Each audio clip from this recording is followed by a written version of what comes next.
Welcome to today's deep dive. We're going to be looking at dual language education programs. That's right. And, you sent over a ton of research, best practices, even guidelines from the U.S. Department of Education. Yeah. And I got to say, it's clear you're really trying to get to the bottom of this. It seems like you want to understand what makes these programs tick, right? From how they're assessed, structured, how the families are involved, funding, It's a lot. It's a lot to unpack. Yeah, I'll be honest, I started reading that guiding principles document, and some of the claims about how dual language impacts student success were pretty bold. Yeah. I'm a bit skeptical, Okay. but also super curious. Little bit of healthy skepticism is always good. Yeah. So why don't we start by just addressing the why? Okay. Why are these programs considered so beneficial? And then we can get into the how. Okay, so first things first. Can we define dual language education? Because I feel like a lot of people have a pretty limited view of what it actually means. You're absolutely right. It is a much broader concept than I think many people realize. Okay. So we're talking about any program that uses two languages for instruction, Okay. not just Spanish and English, Right. or just in elementary schools. The ultimate goals Yeah. are bilingualism and biliteracy, along with academic achievement that's on par with students learning in only one language. Okay, so it's not just about picking up a second language, but using that language as a tool to learn other subjects. Right. That makes sense, but honestly, that sounds really challenging. It is challenging, but that's where the research on additive bilingualism gets really fascinating. Okay. So, turns out, encouraging a child's native language alongside English actually boosts their English skills and their overall academic performance. Wait, really? It's like a brain workout. That goes against everything I thought I knew.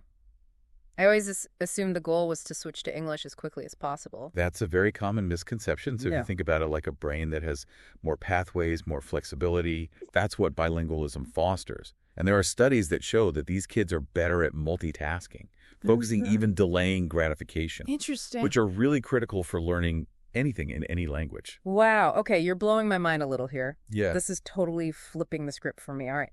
Good. So the guiding principles document that you mentioned outlines 7 key aspects or strands of a successful dual language program. Okay. Let's dive into the first one. Okay.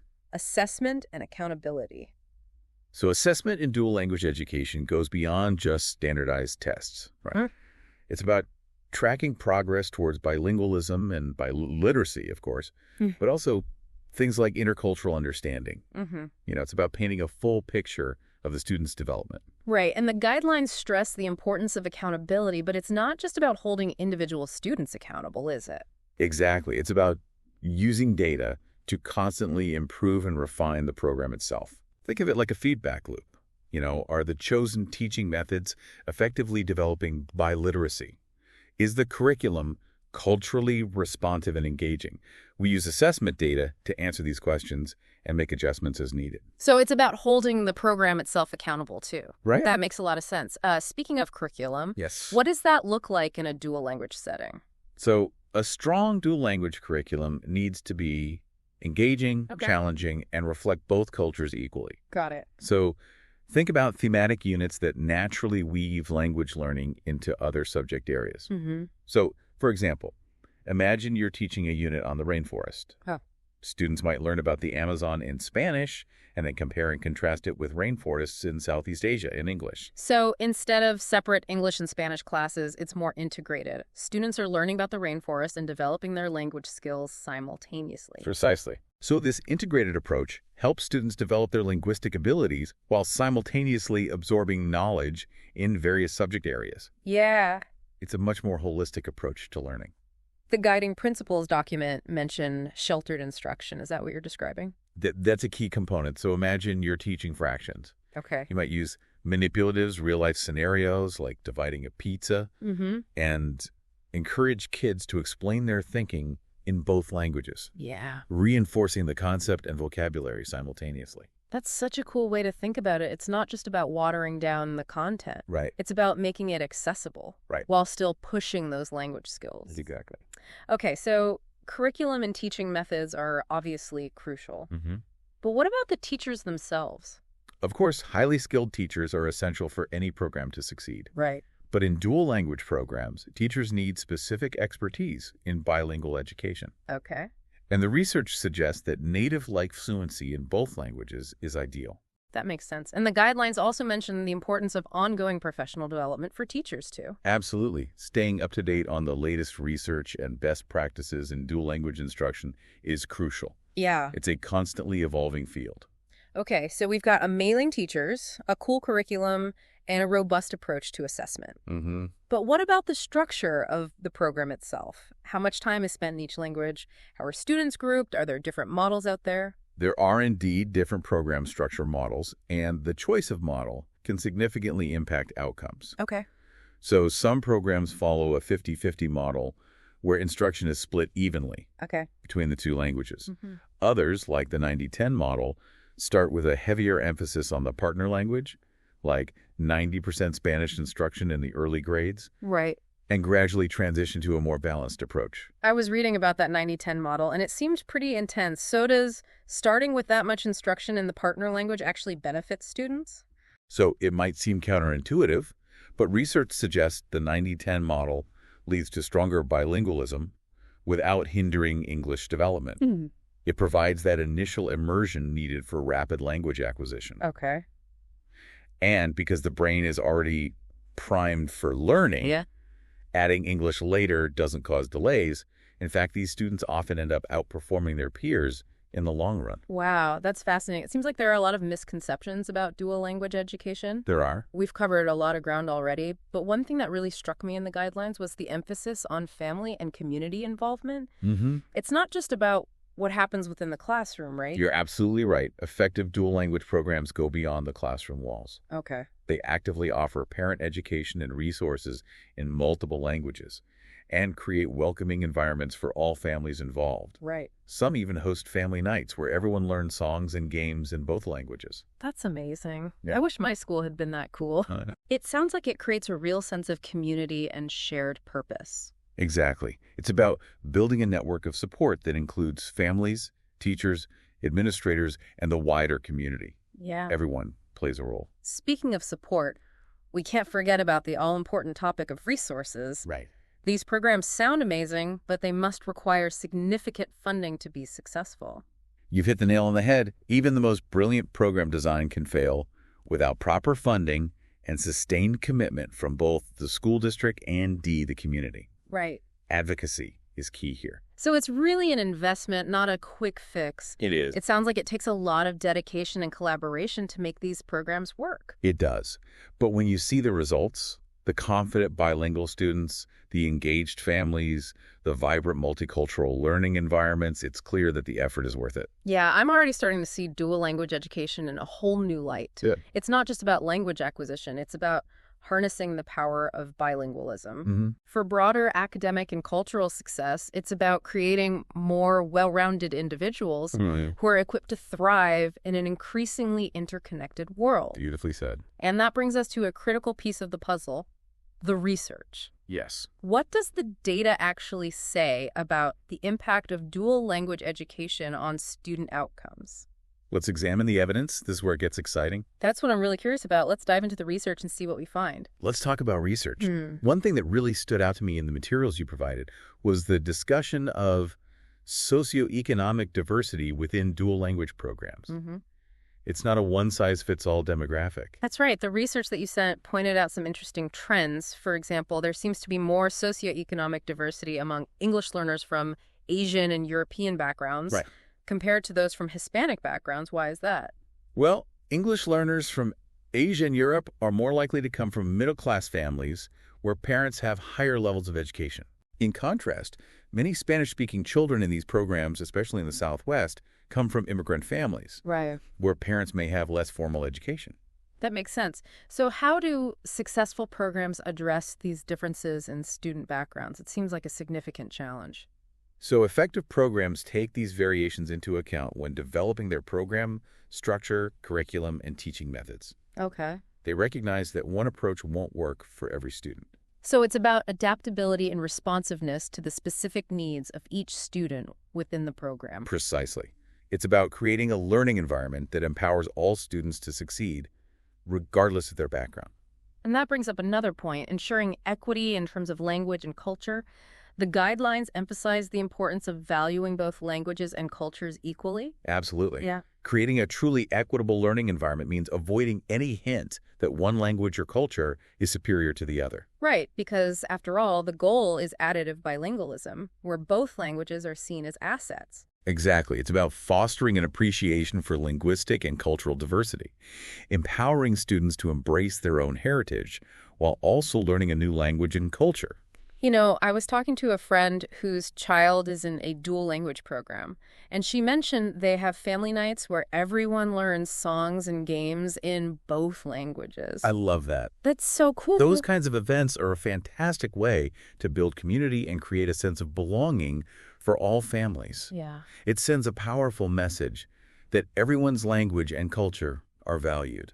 Now, I'm wondering about students with special education needs or learning disabilities. Right. Are there specific challenges in incorporating them into dual language programs? Interestingly, students with special education needs are typically integrated right into dual language programs, just like their peers. Really? I would have thought learning in two languages might be extra challenging for these students. It might seem that way, but research suggests that these students can thrive in dual language settings with the right support.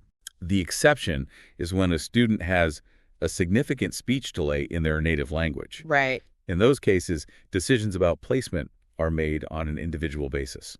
That makes sense. So individualized attention and support are critical for all students in these programs, Absolutely. especially those with unique learning needs. Ongoing assessment and individualized instruction are crucial Yeah. so that teachers can address each student's specific strength and areas for growth. The guidelines also highlighted the importance of strong leadership in these programs, not just from administrators, but from teachers as well. Leadership is absolutely essential. Yeah. Effective leaders create a shared vision and maintain the integrity of the program over time. Principals, program coordinators, and teachers all play a part in this. What makes for a strong leader in a dual language program? Are there specific qualities or skills that stand out? Passion is definitely a must-have. Okay. Strong leaders have a deep belief in the value of dual language education. But they also need to be skilled communicators, advocates, and collaborators, able to bring together various stakeholders and champion the program's goals. So it's about more than just managing the day-to-day operations. They need to inspire and motivate others, ensuring the entire school community buys into the vision. You got it. Yeah. They set the tone, fostering a culture of respect and appreciation for bilingualism and multiculturalism. And that culture of collaboration extends beyond the school walls, right? The guidelines emphasize the importance of engaging families and the community in meaningful ways. That's key for long-term success. Okay. Successful programs recognize the importance of creating a strong network of support. Yeah.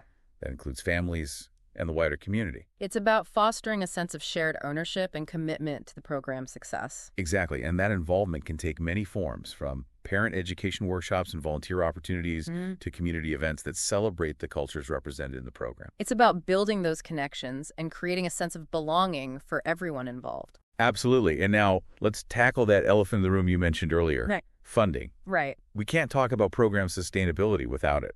Even with the best leadership and community support, these programs need adequate financial resources to thrive.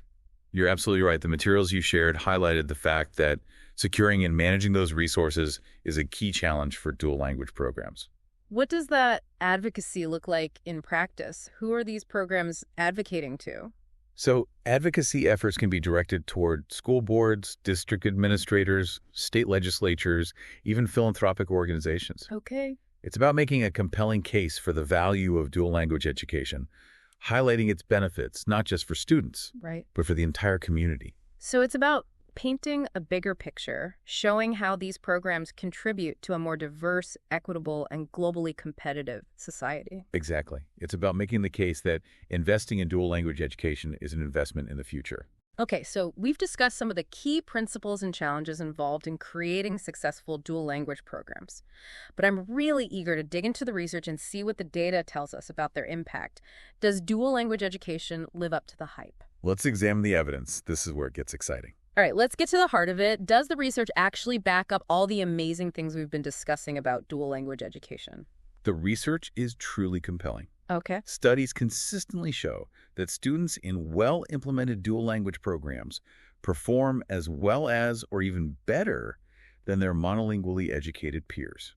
So it's not a trade-off. They don't fall behind academically because Right. they're learning in two languages. I have to admit, I was a little worried about that. It's a very common concern, but the research really puts those worries to rest. Okay. Not only do they keep pace, Mm-hmm. they often outperform their peers, particularly in areas like problem solving, critical thinking, and even creativity. Hold on, they're more creative. How does that work? So think back to that idea of additive bilingualism. Right. Those enhanced brain pathways we talked about. It's like having a mental gym for your cognitive skills. Yeah.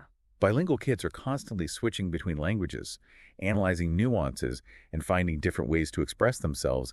And that kind of mental flexibility translates into other areas of their lives. Wow. I'm starting to see why parents are so eager to get their kids into these programs. It's not just about the languages, it's about setting them up for success across the board. Absolutely. And the research backs that up. Okay. There was a fascinating study that looked at long-term outcomes for dual language students. Yeah, okay. They were significantly more likely to graduate high school Wow. and enroll in college Mm-hmm. compared to similar students who weren't in these programs. Okay, that's huge. So the benefits really extend far beyond elementary school. Right. These programs are giving them a leg up throughout their academic journey. Exactly. It's not just about immediate gains. It's about equipping them with skills and knowledge that will benefit them for a lifetime. Speaking of skills, what about language proficiency? Do dual language students actually become fluent in both languages? Or is it more about basic communication? They really do become fluent, often reaching near native levels of proficiency Oh. in both languages. And it's not just about memorizing vocabulary or mastering grammar rules. Right. They're developing a deep understanding of how to use language effectively in a variety of contexts. So they're not just learning phrases, they're learning how to think and express themselves in two different languages. Right. That's incredibly valuable in today's globalized world.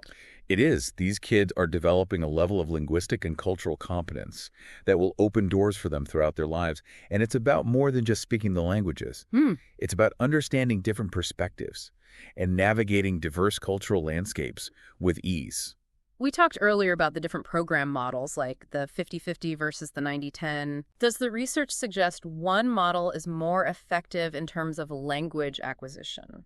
That's a question researchers have been exploring for a while. Yeah. And the findings suggest that the 90-10 model, with its initial emphasis on the partner language, tends to produce stronger bilingualism in the long run. But doesn't that much exposure to the partner language slow down their English development? That's what a lot of people seem to think. It's understandable why people might think that, but the research tells a different story. Okay. Students in the 90-10 model catch up rapidly in English and ultimately perform just as well as their peers in other models. Okay. It's almost like giving their brains a head start Yeah. by immersing them in that second language early on. That's amazing. It really challenges some of those common misconceptions about dual language education. It's not about holding kids back. It's about giving them a powerful advantage. Exactly. The evidence is clear. When done right, dual language education is an incredibly effective and enriching approach to learning. It benefits students academically, linguistically, and culturally. I'm honestly so impressed by everything we've discussed today. You've really opened my eyes to the power of these programs. Good. I can definitely see why you're so passionate about this topic. Well, it's hard not to be passionate when you see the impact these programs have on students. Yeah. It's about empowering them, expanding their horizons, and preparing them to thrive in a world that's increasingly interconnected. This has been an incredibly insightful deep dive. I feel like I've gained a much deeper understanding of dual language education, thanks to your expertise. The pleasure was all mine. No. It's always exciting to delve into these topics and uncover those aha moments. Yeah. And for anyone listening who wants to explore further, I encourage you to dive into the research we've highlighted today. It's fascinating stuff. I second that. And one final thought to leave our listener with, as we've seen throughout our conversation, context matters. Yes. What works in one community or school might not be the perfect fit elsewhere. So if you're considering dual language education, think about the unique needs of your own community and how these programs could be tailored to create a truly enriching and successful learning experience for your students. That's such an important point. It's about finding the right approach, the the right model, the right resources to make these programs truly transformative. Well said. Thanks again for joining me for this incredible deep dive. It's been a real pleasure. The pleasure was mine, and to our listeners, happy exploring. The world of dual language education awaits.